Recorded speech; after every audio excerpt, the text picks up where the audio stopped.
Praise the Lord Jesus Christ. எனக்கு அந்த வாலிப செல்வங்களா, எல்லாரும் எப்படி இருக்கீங்க? என்னோட கூட நீதிமொழியின் புஸ்தகம் 12வது அதிகாரம் 28வது வசனம். Proverbs chapter 12:28 verse.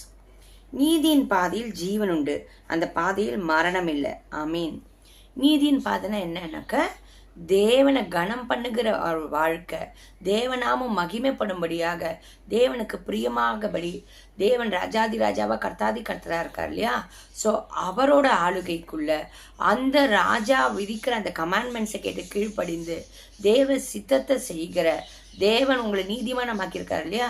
அந்த ராஜா விதிக்கிற அந்த கமாண்ட்மெண்ட்ஸ் எல்லாம் ஃபாலோ பண்ணி அவரோட நீதியில் நடக்கிறச்சு உங்கள் வாழ்க்கை மூலிமா தேவனாமும் மகிமை பண்ணுறது. அப்போ அப்படி மகிமைப்படுறச்சு அந்த வழியில் என்ன இருக்குது? ஜீவன் இருக்குது.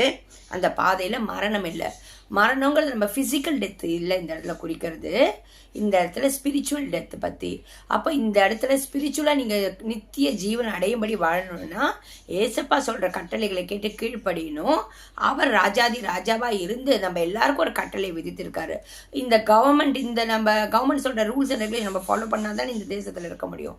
அது மாதிரி ஹெவன்லி கவர்மெண்ட், ராஜாதி ராஜா கர்த்தாதி கர்த்தர் இயேசு கிறிஸ்து சொல்லியிருக்கிற தேவன் இந்த வேதத்தில் சொல்லியிருக்கிற அந்த ரூல்ஸ் அண்ட் ரெகுலேஷன்ஸை நம்ம ஃபாலோ பண்ணுறச்சு அப்போ நம்ம நித்திய ஜீவனை அடைய முடியும்.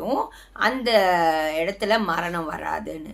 ஸோ இன்னைக்கு உங்கள் வாழ்க்கை நீதியில் நடக்கும்படி ஏசப்பா கிட்ட நீங்கள் ஒப்பு கொடுத்து, ஏசப்பா இங்கே பூமியிலையும் நான் உங்கள் நீதியில் நடக்கணும், நான் உங்ககிட்ட வந்து சேர்றச்சே என் நிமித்தம் உங்கள் நாம மகிமைப்பட்டிருக்கணும், இங்கே பூமியிலையும் மகிமைப்படணும், அந்த நித்திய ஜீவனை நான் அடையணும் நீங்கள் ஜெபிக்கிறச்சே நிச்சயமாக ஏசப்பா உங்களுக்கு உதவி செய்வார்.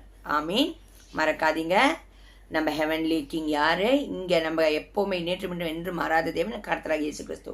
அவர் கொடுத்துருக்கிற அந்த கமாண்ட்மெண்ட்ஸை கேட்டு நீங்கள் நடக்கிறச்சு உங்கள் வாழ்க்கை மூலிமா தேவனாமம் மகிமைப்படும். தேவனுக்கு அது ஒரு ஹானராக இருக்கும்.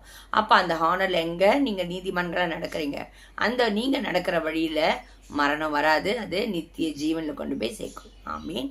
God bless you.